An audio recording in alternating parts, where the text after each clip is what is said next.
Salom do'stlar, yaxshimisizlar? Sog'lig'lar yaxshimi? Xo'p, qaranglar. Bizda Urfa Capital komandasi, ya'ni tekinlik kursimizga start berganmiz. Musofirdagi birodarlarimiz ko'p so'rashayotgan, misol uchun onlayn yoki offlayn kursimizga kela olmayotgan o'quvchilar uchun, misol noldan, ya'ni strukturaviy strategiyani noldan o'rgatishni boshlaganmiz. YouTube sahifamizda Smart Money Conception, Smart Money ya'ni konsepsiyasini birinchi qism darsligi qo'yilgan. Albatta kamchiliklari ozgincha bor. Hop, bu yog'iga har bir teoriyani, ya'ni bu setapni mayda-mayda qilib turib tushuntirishga harakat qilamiz. Undan tashqari o'quvchilarimizda ko'p kuzatilgan holatlarni, ya'ni strategiyani yaxshi bilyapti. Misol uchun, yoki bo'lmasa qaysi strategiyadan ishlashdan qat'iy nazar, qaysi setapda ishlatishdan qat'iy nazar, impulsga, ya'ni trend yo'nalishini to'g'ri aniqlamayapti, korreksiyani to'g'ri aniqlamayapti. Ya'ni savdolardagi bitimlardan kelib chiqib, shu narsani ham, ya'ni mavzularga qo'shishga qaror qildik. Xo'p, sizlar bilan ushbu bilimni ulashmoqchimiz. Xo'p, boshladik. Bizda bozor doim, ya'ni savdolarga kirayotganda doim uptrend и downtrend yo'nalishdan iborat bo'ladi. Ushbu yo'nalishlardan iboratligini bilgan holatda biz, ya'ni savdo bitimlarimizni, umuman savdo uslubimizni tuzamiz. Xo'p, doimiy biz misol uchun strukturaviy ishlaymizmi, trendiy liniya bo'yicha ishlaymizmi, farqi yo'q. Bozorga trendga to'g'ri yo'nalishda, ya'ni narx qaysi tomonga ketayotgan bo'lsa, o'sha tomonga harakatlanamiz. Ya'ni bizga uptrend va downtrendga o'zimizga teoriya qo'yib olganmiz, ya'ni tushuvchi trend down, yuqoriga ko'tariluvchi uptrend. Ushbu teoriyaga asoslanib, tushuvchi trendda doim minimumlar yangilanishi kerak, o'suvchi trendda esa maksimumlar yangilanishi kerak. Bizga bozorda maksimum va minimum nuqtalar ham juda muhim rolda turadi. Buni unutmang, juda muhim rolda turadi. Xo'p, ya'ni impuls korreksiya. Biz bozor yo'nalishini bilamiz. Impuls korreksiyaga keladigan bo'lsak, impuls doim trendga to'g'ri yo'nalishdagi holat bo'ladi. Ya'ni impuls trend down trendmi, minimumlar yangilanyaptimi? Impuls. Nima uchun impuls deymiz? Qarang, o'zidan oldingi minimumni yangilab ketyapti. O'zidan oldingi minimumni, ya'ni qarshilik levelini yangilab ketyapti. Undan keyin nima bo'lyapti? Impuls o'zgaryapti. Ya'ni yo'nalish o'zgaryapti. Bundan oldingi darsimizda cho'ch struktura dedik, to'g'rimi? Xuddi shunaqa bo'lib ketyapti. Ya'ni impuls korreksiya. Bu yoqda mana buni qilib chizsak, shunda misol strukturaviy holatda bu yerda cho'ch bo'lyapti. Hop, impuls korreksiya. Ya'ni ushbu yo'nalishda ketyapti bozor. Bu teoriyasi. Ya'ni teoriya deganda prosta sxema tarzida tushuntirdik. Hop, impuls korreksiyaga qo'yilgan talablar bor. Impuls korreksiya, misol impuls bo'lish uchun agarda down trendga bo'ladigan bo'lsa, minimumlar yangilansin. Agarda uptrendga bo'ladigan bo'lsa, maksimumlar yangilansin. Ushbu teoriyaga misol uchun biz qoidalarni qo'yib olamiz. Hop, bunda misol bozor yo'nalishi bo'yicha ko'rishimiz mumkin. Bozor yo'nalishi bo'yicha mana bu yerda. Qarang. Bu yerda mana farqi yo'q, grafikni qaysi tomonimizdan olishimizdan qat'iy nazar vizual tarzda ko'zimiz bilan ko'rib turishimiz mumkin. Bizda asosan hamma har xil holatda analiz qiladi. Kimdirlar yapon shamlari, kimdirlar line chart yoki bo'lmasa kimdirlar misol aytaylik, bitta bo'tdi.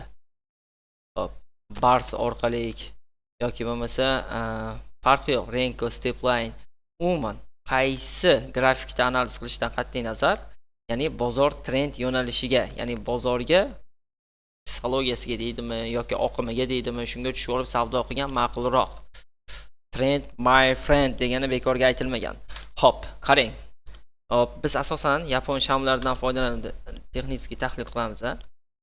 Ko'zingiz bilan ko'rishingiz mumkin. Umuman qaysi strategiyadan qat'iy nazar trend yo'nalishi payki. Ya'ni bu yerda mana bamutdan olaylik birinchi. Mana bu tushuvchi trend, to'g'rimi? Nimaga tushuvchi trend? Minimumlar yangilanyapti. Minimum yangilanyapti-da, keyin oxirgi maksimum, oxirgi maksimum yangilab qo'ydi. Maksimum yangilansa uptrend, minimum yangilansa downtrend, to'g'rimi? Mana ko'zingiz bilan ko'rsangiz bo'ladi. Bu yerda downtrend holati, Bu yerda uptrend holati. Chunki bunda minimumlar yangilanyapti, bunda esa maksimumlar yangilanib ketyapti. Bu uptrend, ya'ni o'suvchi trend. Maksimumlar yangilanib ketyapti. Xo'p, bizda impuls qayerda? Qarang, impuls o'zidan oldingi minimumni yorib ketyapti. Yorib ketgan tomoni bizga impulsiv harakat bo'ladi. Ya'ni impuls korreksiya, impuls korreksiya, impuls hop, korreksiya, impuls korreksiya, impuls impuls, keyin korreksiya, impuls, keyin bu yoqda yana impuls boshlandi. Sababi maksimum yorib qo'ydi. Sababi korreksiya bo'ladigan joyda maksimum yorib qo'ydi. Ya'ni strukturaviy kirishganda cho'ch bo'lyapti. Trendiy liniya bo'yicha kirishganingizda, ya'ni trend line ni proboy qiladi bu yerda. Proboy qiladi. Hop, qarang, ketdi endi. Uptrend boshlandi. Buqalarning harakati boshlandi. Buqalar uyg'ondi mana bu yerda. Ya'ni oxirgi maksimum mana bu yerda bo'lsa bo'ladi, buni yorgan hisobiga. Hop, ketdi. Maksimum yorildi. Impuls korreksiya, impuls korreksiya, impuls korreksiya. Shu tartibda ketaveradi. Qarang, bozor minimumlarni sindirmasdan ketyapti. Mana bu minimum, bu minimum, bu minimum, bu minimum, bu minimum. Bundan keyin yana bu minimum, bu minimum, bu minimum bo'lyapti-da. Chunki bu maksimum yangilayapti-ku. Hop, buni sindirib ketyapti. Yana bitta narsa, minimum va maksimumlarni aniqlashda juda, misol uchun, ko'p kishi ham masalan boshlayotgan treyderlar adashyapti. Ya'ni minimumlarni aniqlashda, masalan qarang, down trendnikidan boshlaymiz. Down trendnikida qarang. Hop. Maksimum. Mana bu yerdagi maksimumni yangilab berdimi? Shu yangilab bergan maksimumni yasab bergan minimumni topasiz. Mana yasab bergan minimum. Ko'rdingiz-a? Hop, undan keyin bu maksimum yasab bergan oxirgi minimum. Bu minimum yasab bergan oxirgi maksimum. Ko'ryapsiz-a? Shu trendnikida. Ko'p kishi minimumda bu yog'i olyapti. Bu swing strukturada, ya'ni lokalniy strukturada, tashqi strukturada to'g'ri. Ichkida to'g'ri, ichkida ma'lumotlarni ham olsangiz bo'ladi. Bu scalpingchilarga juda qo'l keladi. Hop, oxirgi maksimum va oxirgi minimum shakllab bergan. Doimo masalan bozorda real holatda mana ko'rsangiz, mana bitta misol uchun real holatda ko'radigan bo'lsangiz, mana qarang. Keldi mana oxirgi tillarning harakatida. Ya'ni juma kungi bo'lgan holat bo'yicha bugun 22-iyun, ya'ni 20-iyun kuni bo'lgan holat. Kelyapti bozor, minimum shakllantirdi, korreksiya berdi, minimum shakllantirdi. Qarang, minimum. Hozirgi maksimum minimum aniqlashdi. Oxirgi minimum bu edi. Undan keyin bu maksimumdi. Ko'ryapsizmi? Bu minimum singandan keyin shu sindirib o'tishiga sababchi bo'lgan minimum kerak. Ya'ni korreksiya boshlangan joy kerak. Korreksiyani boshlashini ham aniqlab olsa bo'ladi. Buni o'rgatamiz. Hop, ketdi. Mana. Keyin bu down trend yo'nalishiniki edi. Ko'zingiz bilan ko'rish mumkin. Minimum. Undan keyin bu maksimumni sindirib qo'yapti. M15 time frame'da mana tana bilan buzib qo'yapti-da. Korreksiya qildi. Uje bu sindirdimi? Biz buni impuls deb harakat qilamiz. Korreksiya uje yuqoriga bam harakat qildi. Tushundingiz-a? Maksimum minimumdan qarash, ya'ni topishda. Ya'ni bozorda ko'proq vizual tarzda, misol uchun bozor ustida trading view bo'ladimi? Umuman olganda, misol grafik bilan ko'proq ishlasangiz, maksimum va minimumlarni aniqlashda siz uchun qo'l keladi. Siz uchun misol uchun men tavsiya qila olishim mumkin. Bozor simulyatsiyasini yoqib, mana bunaqa simulyatsiyasini yoqib, qaytarib, qayta backtest, ya'ni qaytarib, misol uchun bozor ma'lumotni yurg'izib, trading view platformasida yurg'izib ko'rsangiz bo'ladi. Erinmasdan chizib, ya'ni bu down trendga qo'yilgan talablar, minimumlar yangilanishi kerak, maksimumlar yangilanmasligi kerak. Xo'p, maksimum va minimumlarni o'zingiz uchun mana bunday qilib, bu yerda instrumentlar bor, shulardan foydalangan holatda chizib olsangiz bo'ladi. Mana bunday qilib, mana bunaqa qilib chizib olsangiz bo'ladi. Chunki nimaga men buni hali belgilaganim yo'q maksimum sifatida? Chunki bu minimum hali yorilgani yo'q. Qarang, bu minimum yorilsagina bu minimumni yorib bergan maksimum. Shundan sabab bo'lgan-ku. Shuni olishim mumkin mana. Qarang. Hali yorgani yo'q. Ana endi yordi. Endi bu ham maksimumga o'tdi. Sababi bu maksimum qaytaryapti-da, oxirgi qaytgan joyi bu yoq bo'lyapti. Tushunyapsizmi? Oxirgi qaytgan joyi bu yoq bo'lyapti-da bu. Endi bu strukturaning maksimum bu. Tushundingiz-a? Ya'ni shunaqa backtest qilsangiz, misol uchun ko'proq vizual tarzda ko'z bilan ko'rib turib, qayta o'zingiz ustingizda ishlasangiz, ko'zingiz ancha moslashadi. Chunki masalan boshlang'ich treyderlar ko'pincha tushkunlikka tushish holatlari ko'p bo'lyapti. Backtest qiling do'stlar. Xo'p do'stlar, endi impuls bilan korreksiyani to'g'ri ishlatishni o'rgatamiz. Ya'ni to'g'ri foydalanishi, impuls korreksiya boshlangan joyi switchnoy holatda. Bu to'g'ri, misol uchun korreksiya boshlangan joy, misol order flow'da kelishi kerak bo'lishi mumkin yoki bo'lmasam inducement mavzusida, ya'ni inducementlar bilan ishlayotganingizda strukturani to'g'ri tasdiqlash uchun kerak bo'ladi bu narsa. Shunga juda qattiq e'tibor berasiz. Ya'ni impulsni o'z-o'zidan bilamiz. Ya'ni trend yo'nalishiga to'g'ri tushgan, ya'ni diapazondagi joyni olamiz. Misol aytadigan bo'lsak, mana bu yerda hop mana down trend deb qarasak, o'sha down trend ekan, chunki minimumni sindirdi. Impuls, korreksiya, impuls. Ko'ryapsizmi? Nima uchun korreksiya deb olyapman? Chunki trendga qarshi tomon korreksiya bo'ladi. Trendga to'g'ri tomon esa impuls bo'ladi. Mana bu diapazoni. Ko'rdingiz-a? Hop, endi impuls bilan korreksiyani to'g'ri ishlatishni o'rgataman. Impuls bilan korreksiyani to'g'ri ishlatish. Hop, qarang. Bu yerda hozir bekor o'chirib tashaman. Qarang. Down trend, ya'ni yozib qo'yganman. Down trend bu impuls, bu idealni ishlagan holatini aytamiz. Bu esa impuls, bu ham impuls. Bu korreksiya. Nima uchun korreksiya? Nima uchun degan savolga, ya'ni javob bo'ladigan narsa. Chunki bu narsa, ya'ni strukturaviy ishlayotganingizda juda kerak bo'ladi yoki bo'lmasa pozitsiya qidirib turib savdo ko'rayotganingizda juda kerak bo'ladi. Chunki ichki strukturalar bo'ladi-yu, ichki strukturada shunaqa holatlar bo'lib qolganda tasdiqni idealni olish uchun kerak bo'ladigan narsalardan bittasi. Chunki даже ICT konsepsiyasi bo'yicha ishlamoqchi bo'lgan traderlarga yoki bo'lmasa smart money bo'yicha ishlamoqchi bo'lgan traderlarga trendiy liniya, SNR farqi yo'q. Chunki bozorning logikasi bo'yicha masalan maksimum minimumlardan iborat, to'g'rimi? Siz buy pozitsiyaga kirmoqchi yoki bo'lmasa sell pozitsiyaga kirmoqchimisiz? To'g'rimi? Siz bu impuls, ya'ni korreksiyaga to'g'ri tushib qolmasligingiz kerak bo'ladi yoki bo'lmasa korreksiyani o'zidan foyda qilmoqchi bo'lsangiz, umuman olganda yoki korreksiya tugashidan oldin shu narsaga to'g'ri tushmoqchi bo'lsangiz, ya'ni bu narsani juda yaxshi bilishingiz kerak bo'ladi. Prosta teoriya sifatida tushuntirib o'tkaman. Buni ustida ko'proq ishlasangiz, o'zingiz uchun manfaatli bo'ladi. Hop. Birodarlar, qaranglar. Tushdi, to'g'rimi? Tushuvchi trend. Bizga bunga bir qoida qo'yib olamiz. Tushuvchi trendda impuls boshlanganning eng oxirgi shami. Impuls boshlan, ya'ni impulsning tugagan deganim, impulsning tugagan yoki impulsning oxirgi shamini umuman olganda tugagan joyini bilib bo'lmaydi.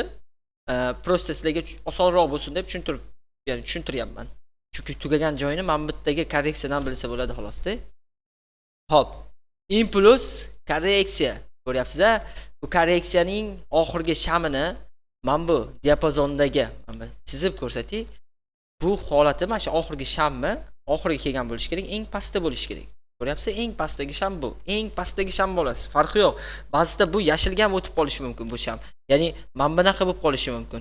Tushundingizmi? Mana bunaqa bo'lib qolishi mumkin. Bunaqa bo'lib qolganda buni yorish kerak bo'ladi. Tana bilan buni yorish kerak bo'ladi undan keyingi sham.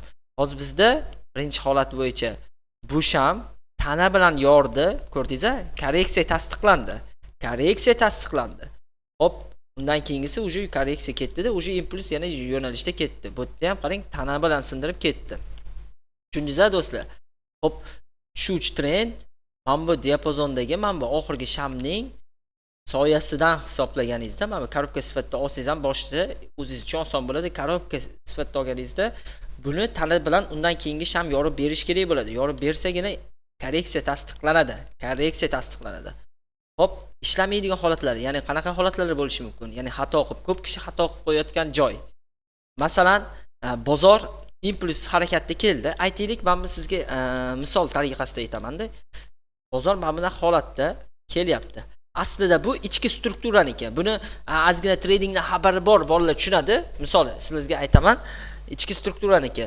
Bu yerda, ya'ni buni grafikdagi ko'rinishi xuddi shunaqa bo'ladi-da.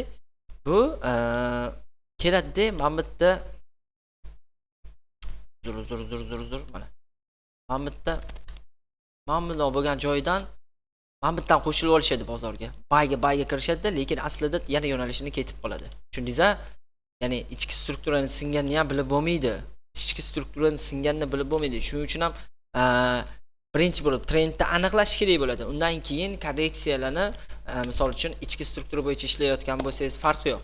Korreksiyalarga to'g'ri aniqlab olib, inducementni misol uchun yechilishini ko'rganingizda yoki bo'lmasa ICT bo'yicha ishlasangiz farqi yo'q. Bu narsa juda kerak bo'ladi. Sizga misol uchun MSS larni aniqlashda, misol MSS larni aniqlash ICT da eng entry modellardan eng zo'rlardan bittasi. Chunki MSS deganda, ya'ni ichki strukturani yo'nalishiga tushib olish. Agarda siz pozitsiyangiz down trendda bo'ladigan bo'lsa, mana korreksiya boshlandi, bu yerda MSS aniqlashingiz kerak bo'ladi. Bu M1 time frame'da bo'ladimi, multi time frame'da bo'ladimi, qizig'i yo'q. Endi buni boshlang'ich treyderlar tushunmasligi mumkin. Umuman bu bilimingizni oshirgan paytingizda, ya'ni qolgan mavzularga o'tganingizda kerak bo'ladigan narsa bu. Xo'p. Qarang. Korreksiya bu yerda tasdiqlanmagan. Sababi mana qarang. Impuls korreksiya. Nimaga korreksiya deya olmaymiz?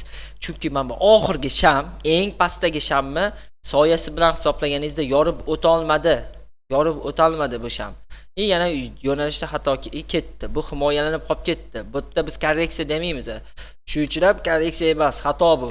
Bunaqa narsalarga e'tibor bering. Shamlarning harakatiga e'tibor bering. Hop, endi uptrend yo'nalishinikini ko'ramiz. Uptrend yo'nalishinikini ko'ramiz.